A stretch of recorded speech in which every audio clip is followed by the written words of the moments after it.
It's like allowing change as you go because, the thing that you wanted to do yesterday or the thing that you did yesterday, and it could have been a wonderful thing that, really filled you with life or made your heart sing, or it was just something that really worked out well for you. Uh, Even though it was such a wonderful thing on its own, to try and replicate that the next day, just out of habit, um, it's not going to be the same. So as long as you can embrace that change happens for a reason. It's like if you're holding on to the past so much, you're not really in touch with what's happening right now. And if you're not in touch with what's happening right now, you're not really knowing what it is that you need to be doing.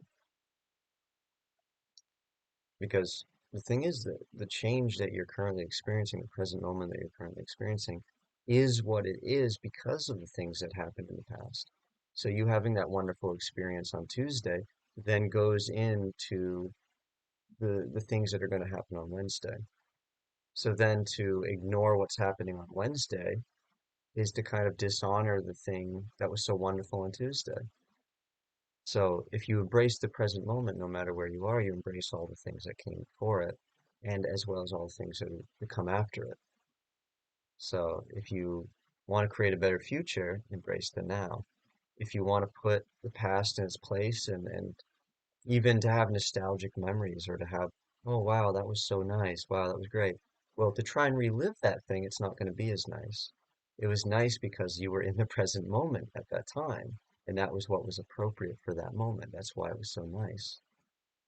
But then to try and replicate that thing, you're already in the present moment. So do the different thing that you're being asked to do now, and then you can be in that space of being that you were in on Tuesday when the thing was nice. A lot of people, and obviously we all do this from time to time, but we kind of get into this kind of glory day. Oh, things were better back then, and oh, wow. I wish things could be simpler, because when I was a kid, they were so much better, and when I was in high school, and we have all these really nostalgic memories. And yeah, those memories are great on their own. Those places and those times in our lives, they may have really have been wonderful, heartfelt, nourishing experiences. But to then try and like, okay, we're gonna grab this thing that happened 30 years ago and superimpose it over what I'm doing right now is just totally inappropriate. If you want to get back to the freshness and spontaneity that you had 30 years ago, or even just a couple days ago, whatever, whatever span of time, it doesn't really matter when it comes down to it. All you have to do is be here in this present moment and embrace whatever it is. And sometimes we our present moment can feel so depressing or sad or we feel lonely or we feel something that we've got it in our head that no, this is not what I want. I don't want to feel this. And yet the whole point of this experience is that if you keep avoiding what you call a negative experience and you keep going back to, you keep going back to the vault basically for some positive experience. Well, the negative experience that you don't want to feel is just going to keep hitting you and kind of smacking you in the face, basically. It's just going to keep coming up, keep coming up, keep coming up, because your whole foundation for going back to the past is built on avoiding this present moment and the quote unquote negative experience. So you're actually building these positive memories on top of a negative foundation, if you want to put it like that. So you can see where people get addicted to fantasies because you have to keep going back to the fantasy in order to avoid your present moment. And you can't avoid your present moment, so you keep fixating on the fantasy.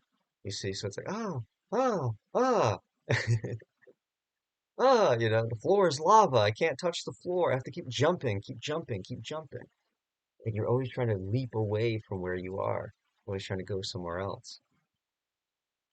And it's like, we get very accustomed to doing that. We don't even question it. We're very good at it. And people are going all over the world and spending millions of dollars and doing all kinds of ridiculous things just to avoid what they actually feel.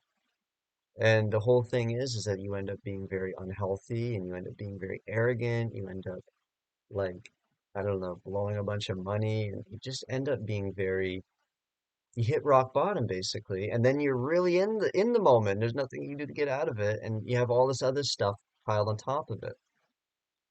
But it works out in the end. Anything that brings you back to where you are in your present moment is going to show you your true self. It's going to show you the underlying presence of being.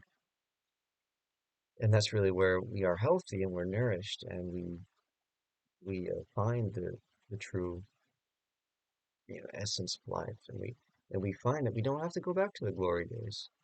You don't even have to go back to last Tuesday. You don't even have to go back to this morning. You're here.